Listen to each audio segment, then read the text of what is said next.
మోదీని ఎన్ని రకాలుగా వెక్కిరించాలో అన్ని రకాలుగా ట్రోల్ చేస్తారు. ఎంత మానసికంగా కృంగదీయాలని చూస్తారో అన్ని ట్రైస్ చేస్తారు. ధ్రువరాతి గారు ఇట్లా కెమెరా ముందుకు వచ్చి మోదీ గారు ఎలాగైతే ఒక వీడియో రిలీజ్ చేశారో ఈ మధ్య అలాగా పెట్టి మాక్ చేస్తూ ఉన్నాడు. అంతకుమించి మీరు ఏం చేయగలరా? ఆయన ఏమన్నా అవినీతి చేశాడని చేయగలరా?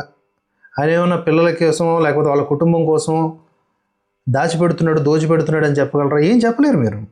మోదీ అంటే పడదు. దానికి గల కారణం ఏంటంటే మీకున్నటువంటి ఐడియాలజీ. ఆ ఐడియాలజీలో హిందూ అన్నా భారత అన్నా ఇలాంటివి మీకు నచ్చవు. ఈ సంస్కృతి సంప్రదాయాలంటే మీకు ఎబ్బెట్. అయితే ఈ మన ప్రధానమంత్రి మోదీ గారి మీద విపరీతమైన నీచపు కోతులు కూశారు in the name of CJP protest, in the name of students protest. ఎన్ని రకాల నీచపు కోతలు అంటే అవి మనం రిపీట్ కూడా చేయలేము. మోదీ తల్లిని కూడా దూషించారు. అలాగే వికృతమైనటువంటి ఫోటోలు ఆర్టిఫిషియల్ ఇంటెలిజెన్స్తో తయారు చేసి పెట్టారు.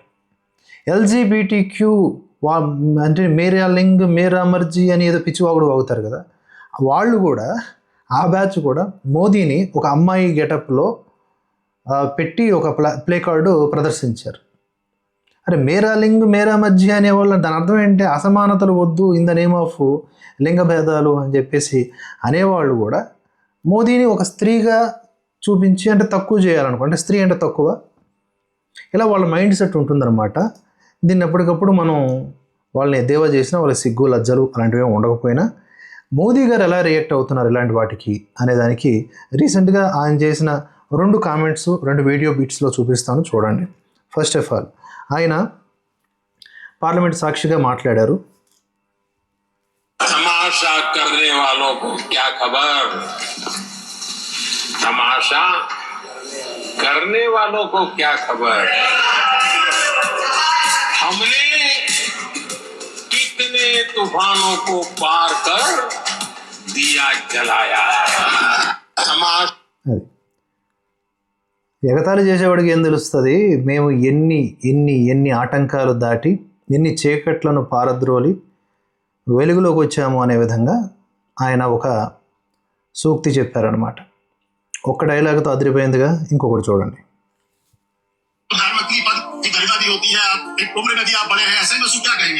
ये नामदार है, हम कामदार है.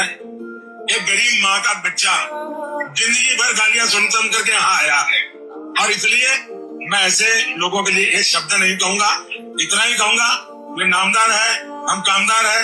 उनको जो मर्जी पड़े, जो उनके संस्कार हो, जो उनको कहना हो वो कहे.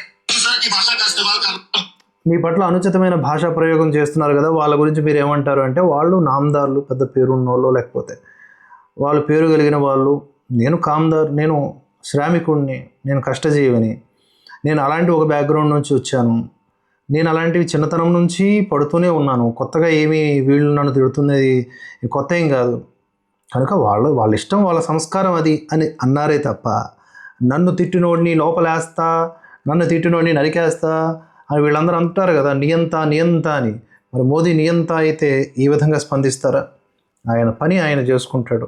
ఒక్కరోజు కూడా ఇప్పటిదాకా సెలవు తీసుకోలేదు. ఆర్టికల్ 370 రద్దు చేసేసాడు. In the name of Rama మందిరం ఎన్ని సంవత్సరాలు రాజకీయాలు చేస్తూనే ఉన్నారు.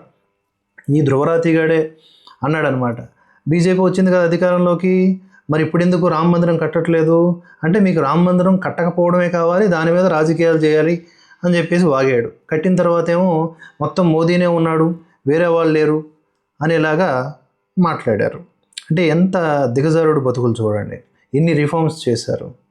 యూనిఫామ్ సివిల్ కోడ్ తీసుకొద్దామంటుంటే దానికి కూడా ఆటంకాలు, ఎన్ఆర్సీకి ఆటంకాలు, సిఏఏకి ఆటంకాలు, ఎన్ని రిఫార్మ్స్. విద్యా వ్యవస్థలో ఎన్సీఈఆర్టీ ద్వారా ఎన్ని చేసినా కూడా వాటన్నింటినీ పక్కన పెట్టేసి, అఫ్కోర్స్ చేయని ఉంటాయి, అసంతృప్తులు ఉంటాయి, ప్రజల్లో కొన్ని ఇబ్బందికర పరిస్థితులు ఉంటాయి. వారి హక్కుల కోసం వారు పోరాడవచ్చు, వాటి తరపున మనం కూడా నిలబడతాం, అక్కడ మోదీ ఉన్నా ఇంకెవరున్నా కూడా. కానీ నిష్కారణంగా నిందించేటటువంటి, కేవలం ఐడియాలజీ బేస్ మీద డిఫర్ అయ్యి నిందించేటటువంటి బ్యాచ్ మాత్రం నిజంగా వాళ్ళ బతుకులు నీచపు బతుకులు. అటువంటి వారి గురించి కూడా మోదీ ఇంత హుందాగా స్పందించారు అంటే అది ఆయన గ్రేట్నెస్.